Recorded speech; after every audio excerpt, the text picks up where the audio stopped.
Eu gostaria de meditar hoje em um texto em que Jesus vai falar sobre julgamento. É permitido julgarmos os atos de um outro irmão? Em Mateus 7, no versículo 1 em diante, Jesus vai dizer assim: Não julgueis para que não sejais julgados, pois com o critério com que julgardes, sereis julgados. E com a medida com que tiverdes medido, vos medirão também. Por que vês tu argueiro no olho de teu irmão, porém não reparas na trave que está no teu próprio? Ou como dirás a teu irmão: Deixa-me tirar o argueiro do teu olho, quando tens a trave no teu? Hipócrita, tira primeiro a trave do teu olho, e então verás claramente para tirar o argueiro do olho de teu irmão. Aqui em João 7, versículo 24, Jesus também vai dizer assim: Não julgueis segundo a aparência, mas julgai segundo a reta justiça. A gente deve entender que Jesus não está em momento algum aqui entrando em contradição, né? Em Mateus 7, versículo 1, ele diz: Não julgueis para que não sejais julgados. E em João 7, 24, ele vai dizer que devemos julgar, mas não devemos julgar segundo a aparência, e sim segundo a reta justiça. E a gente vai entender um pouco aqui o que ele quer dizer em Mateus 7, versículo 1. E em Mateus 7, ali, versículo 1, eu creio que Jesus está falando de julgarmos no sentido de punir, de condenar a pessoa sem nenhum tipo de misericórdia, sem nenhum tipo de compaixão. Acho que é nesse sentido que ele está falando, porque naqueles dias, queridos, os judeus, eles julgavam sem misericórdia, sem nenhum tipo de compaixão, puramente no sentido de punir, de condenar, de matar a pessoa. Matar fisicamente mesmo e também espiritualmente. Então, quantos de nós muitas vezes não temos agido assim também, né? Queremos julgar muitas vezes os atos de uma pessoa no sentido de que aquela pessoa pague logo por aquele erro que ela cometeu. Julgamos no sentido, muitas vezes, muitos hoje julgam no sentido de querer destruir a vida daquela pessoa, de matar aquela pessoa espiritualmente. E nós vamos ver um exemplo aqui em João capítulo 8. João capítulo 8, vão trazer até Jesus ali uma mulher que praticou um adultério. Ela foi flagrada, né, em adultério, e trouxeram somente a mulher, o homem não. O homem deixaram, mas trouxeram a mulher até Jesus e colocaram diante de Jesus e disseram que na lei de Moisés, a lei mandava, na lei segundo Moisés ali, mandava que tais mulheres fossem apedrejadas. E aí eles perguntam a Jesus: E tu, o que dizes? Isso na tentativa de querer condenar também a Jesus, porque naqueles dias só quem tinha o direito de tirar a vida de uma pessoa era o Império Romano.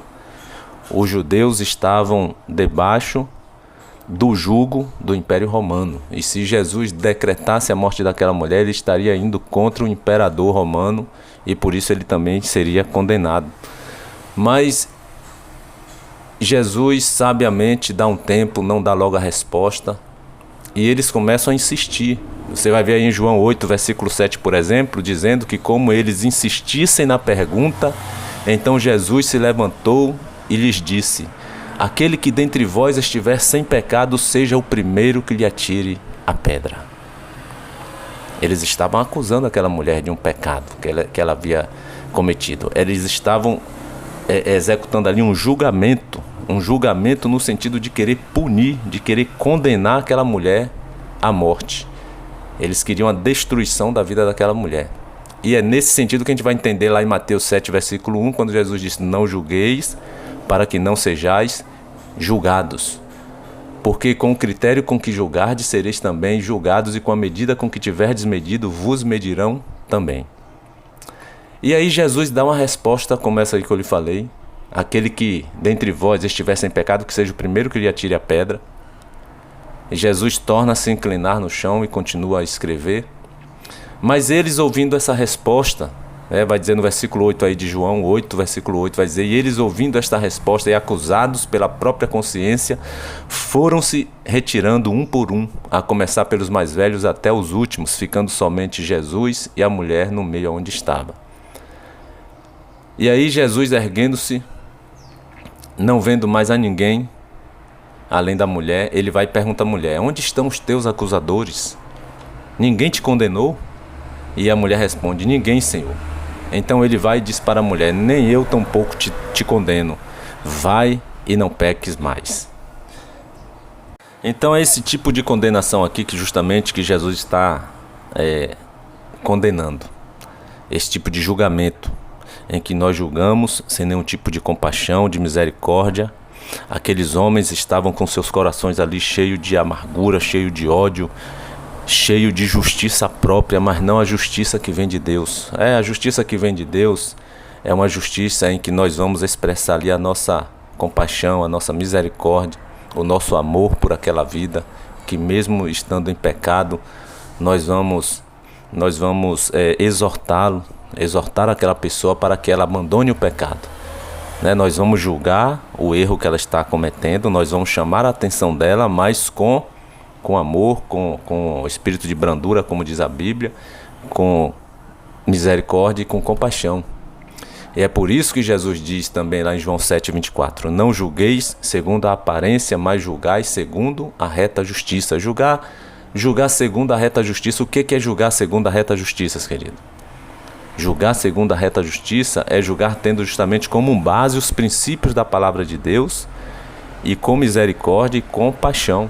É isso que é julgar segundo a reta justiça. A gente vai ter como base aquilo que diz a palavra de Deus. E nós vamos estar ali também julgando, exortando com misericórdia e com compaixão. A Bíblia deixa claro que a igreja ela tem que julgar os atos pecaminosos dos irmãos que estão vivendo no pecado, mas não julgar semelhantemente àqueles homens ali que estavam com a pedra na mão querendo destruir a vida daquela mulher. Não é nesse sentido que a igreja vai julgar, para destruir a pessoa, para destruir a vida espiritual da pessoa. Não, vai julgar inclusive para que aquela pessoa, ao ser julgada, repreendida no seu erro, ela retorne à comunhão com o Senhor, ela retorne à comunhão com Deus, a servir a Deus sem estar mais vivendo no pecado. Em 1 Coríntios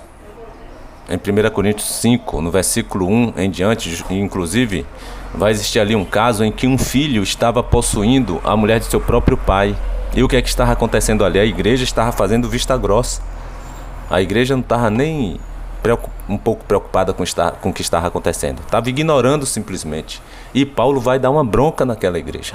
Paulo vai repreender aquela igreja que está vendo aquilo acontecer e não toma nenhuma atitude. Não traz sobre aquele caso nenhum julgamento. Paulo vai repreender sobre isso. A partir do versículo 9, em 1 Coríntios 5, versículo 9 em diante, ele inclusive vai dizer assim: já em carta vos escrevi que não vos associeis com os impuros. Aí ele vai explicar quem são esses impuros. Não são os do mundo. São aqueles que estão dentro da igreja dizendo que são irmãos, que são crentes, que são cristãos, mas estão praticando as coisas do mundo. Esses são os impuros. Ele vai explicar aqui, 1 Coríntios 5, versículo 9 em diante. Já em carta vos escrevi que não vos associeis aos impuros. Refiro-me com isto não propriamente aos impuros deste mundo, ou aos avarentos, roubadores, idólatras, pois neste caso terias de sair do mundo. Mas agora vos escrevo que não vos associeis com alguém que, dizendo-se irmão, for impuro, ou avarento, ou idólatra, ou maldizente, ou beberrão, ou roubador, com este tal, nem ainda com mais. Pois com que direito haveria eu de julgar os de fora? Não julgais vós os de dentro? Os de fora, porém, Deus os julgará. Expulsai, pois, dentre vós o malfeitor. A ordem aqui de Paulo é clara. Expulsai dentre vós o malfeitor. Quem é esse? É aquele irmão, aquele irmão que dizendo-se irmão, ele está fazendo as coisas do mundo, praticando o pecado, praticando as coisas erradas. Então a Bíblia nos manda julgar e não nos associarmos a estes, a aqueles irmãos que, dizendo-se irmãos, estão vivendo na prática do pecado. Lá em 1 João 3, versículo 9, ele diz assim: todo aquele que é nascido de Deus não vive na prática de pecado. Então, teoricamente, aquele que está ali na igreja, que foi nascido de Deus, que recebeu Jesus como Senhor, como Salvador, e que se comprometeu em viver segundo a palavra e recebe da parte de Deus, da parte de Jesus, o Espírito Santo, ele não vai mais viver na prática de pecado. Mas se ele começar a vivenciar uma prática de algum pecado, ele deve sim ser exortado, ele deve ser julgado pela igreja para que ele abandone o pecado e volte à comunhão com Deus. E se assim ele não aceitar, aí a igreja não pode aceitá-lo ali no meio, né, dos irmãos, ele praticando o pecado. Aí sim tem que haver o afastamento, tem que haver o julgamento. É bíblico. O próprio Paulo diz aí em 1 Coríntios 5, versículo 13, onde eu li aí, no final ele diz: expulsai, pois, dentre vós o malfeitor. Então é bíblico que a igreja tem que realmente exercer julgamento na vida daqueles que estão vivendo na prática de pecado. E por que eu estou dizendo isso, meu irmão? Porque você vai ver muitas pessoas, principalmente, né, eu não estou já aqui querendo fazer julgamento de ninguém, mas muitos que estão no pecado, quando você for apontar ou chamar atenção, no sentido não de querer diminuí-lo ou desfazer dele, né, para querer humilhá-lo, mas no sentido até de querer que ele abandone o pecado, quando você for a alguém que estiver no pecado e mostrar, ele vai dizer: não julgueis para que não sejais julgados. Ele vai usar o versículo que Jesus falou lá em Mateus 7, versículo 1. Mas Jesus está falando no sentido ali que eu entendo, né? E eu coloquei o exemplo aqui da mulher adúltera em João capítulo 8, no sentido de julgarmos sem nenhum tipo de compaixão, sem misericórdia, no sentido de destruir, né? Destruir a vida daquela pessoa. E a gente vai ver um outro exemplo aqui, que Deus dá autoridade, o próprio Jesus dá autoridade à igreja de julgar. Você vai ver em Mateus capítulo 18, a partir do versículo 15, quando ele vai dizer assim, ó: se teu irmão pecar contra ti, vai arguí-lo entre ti e ele somente. Se ele te ouvir, ganhaste a teu irmão. Se porém ele não te ouvir, toma ainda contigo uma ou duas pessoas, para que pelo depoimento de 2 ou 3 testemunhas toda a palavra se estabeleça. E se ele não os ouvir, não os atender, dize-o então à igreja. E se ele se recusar a ouvir também a igreja, considera-o como gentil e publicano. Sabe o que significa aqui considerar a pessoa como gentil e publicano? É excluí-lo da igreja, do rol de membros da igreja. Ele vai ser considerado um pecador e ele não pode mais fazer parte do corpo de Cristo, que é a igreja. Gentil, no contexto aqui daqueles dias, é as pessoas que vivem no mundo sem comprometimento com a palavra de Deus. Publicano também aqui, Jesus colocou nesse sentido, pessoas que vivem ou viviam no pecado. Então, se o irmão pecou, você vai a ele não te ouve, você leva mais 2 ou 3 pessoas para servirem de testemunho, ele continua sem ouvir. Você traz ele, apresenta à igreja o problema, a igreja exorta, e ainda assim ele continua sem querer abandonar o pecado dele, ele continua sem querer ouvir. O que é que Jesus diz aí então? Mateus capítulo 18, versículo 17. Considere-o como gentil ou publicano. Então nós devemos considerar essa pessoa como gentil ou publicano, exercer um julgamento, afastando aquela pessoa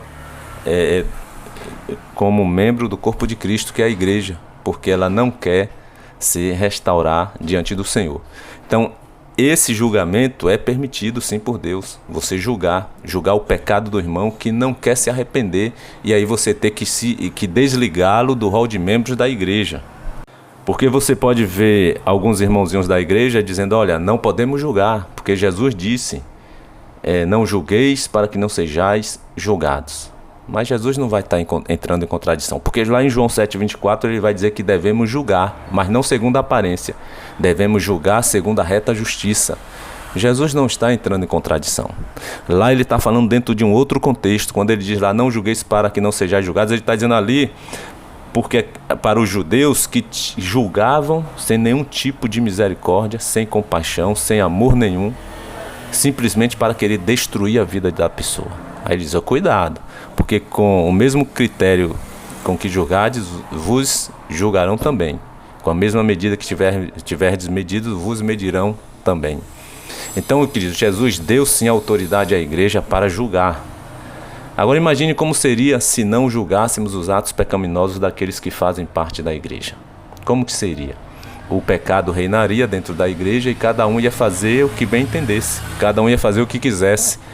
E foi assim que aconteceu lá nos tempos que não havia rei, no tempo dos juízes, que Deus levantava pessoas, né, como juízes para julgar o seu povo, mas não havia rei, não havia um comandante. geral, permanente.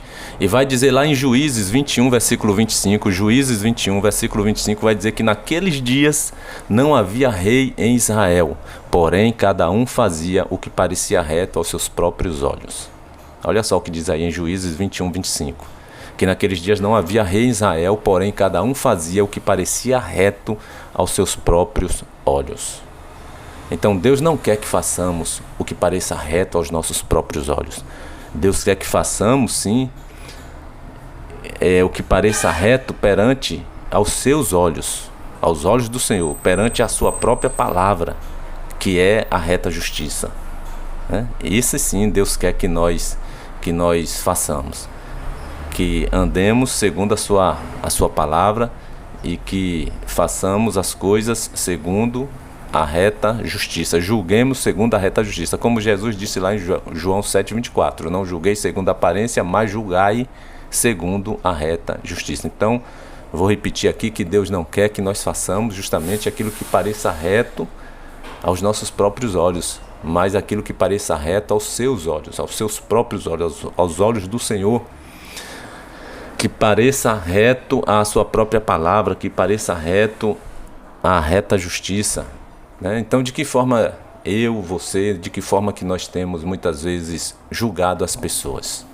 De que forma a igreja tem julgado as pessoas? Semelhantemente àqueles homens ali que estavam com uma pedra na mão para destruir a vida daquela mulher que foi pega ali em flagrante adultério, sem nenhum tipo de misericórdia, sem nenhum tipo de compaixão.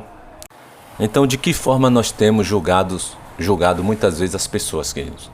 Em Gálatas 6, versículo 1, a palavra de Deus vai dizer assim: Irmãos, se alguém for surpreendido em alguma falta, vós que sois espirituais, corrige-o com espírito de brandura e guarda-te também para que não sejas tentado. Então diz aqui que se algum irmão for pego em alguma falta, em alguma ofensa, em algum pecado, em algum delito, em alguma transgressão, vós que sois da igreja, vós que sois espirituais, vós que sois do corpo de Cristo, procura corrigir esta pessoa com espírito de brandura. Em uma outra tradução vai dizer, procura corrigir esta pessoa com espírito de mansidão e guarda-te também para que tu não sejas tentado. Então, queridos, devemos julgar o pecado dentro da igreja? Sim, devemos julgar, mas devemos julgar com amor, com misericórdia, com espírito de brandura, com espírito de mansidão, dando sempre o que? Chance àquela pessoa que está no pecado de se redimir, de voltar à comunhão com o Senhor, de voltar a servir a Deus como ela servia antes. E não devemos julgar, como diz Jesus lá em Mateus 7, versículo 1, não julgueis para que não sejais julgados, porque com a mesma medida que julgarmos, nós também haveremos de ser julgados. Mas aquele julgamento, como fizeram aqueles homens lá em João capítulo 8, de querer julgar aquela mulher no sentido de punir, de sentenciar já à morte, não dando nenhum tipo de salvação para aquela pessoa. Quantas vezes julgamos que as pessoas já estão no inferno, já estão perdidas? É esse tipo de julgamento que Jesus está batendo contra. Muitas vezes, muitos dizem que já estão salvos, automaticamente dizendo que aqueles que estão lá fora da igreja estão perdidos. E pode ser que aconteça totalmente o contrário. Aquela pessoa que está lá fora, na volta de Cristo, ela esteja salva, e aqueles que se julgam salvos estejam perdidos. Que Deus abençoe a sua vida, que Deus abençoe a toda a sua família. Querido Deus, nosso Senhor e Pai, nós te agradecemos por mais um dia em nossas vidas, por mais este momento que o Senhor nos concede de estarmos aqui meditando na Tua Palavra, Senhor. Que o Senhor esteja nos dando discernimento, nos dando entendimento da Tua Palavra, e que o Senhor esteja nos dando também sensibilidade para sabermos lidar com as mais diversas situações em nossas vidas, principalmente no que diz respeito a julgar as outras pessoas. Que tenhamos esse espírito de brandura, de mansidão, que possamos nos aproximar das pessoas e até mesmo apontar os seus erros, mas não no intuito de constranger a pessoa ou de querer destruir a vida da pessoa, mas no intuito de querer que aquela pessoa volte a comunhão que tinha contigo. Abandone o erro, abandone o pecado, abandone aquilo que está afastando-a de tua presença, para que ela venha a te servir como servia antes. Que o Senhor nos dê esse discernimento, nos ajude e nos proteja de todo e qualquer mal. É o que nós te pedimos e agradecemos em nome de Jesus.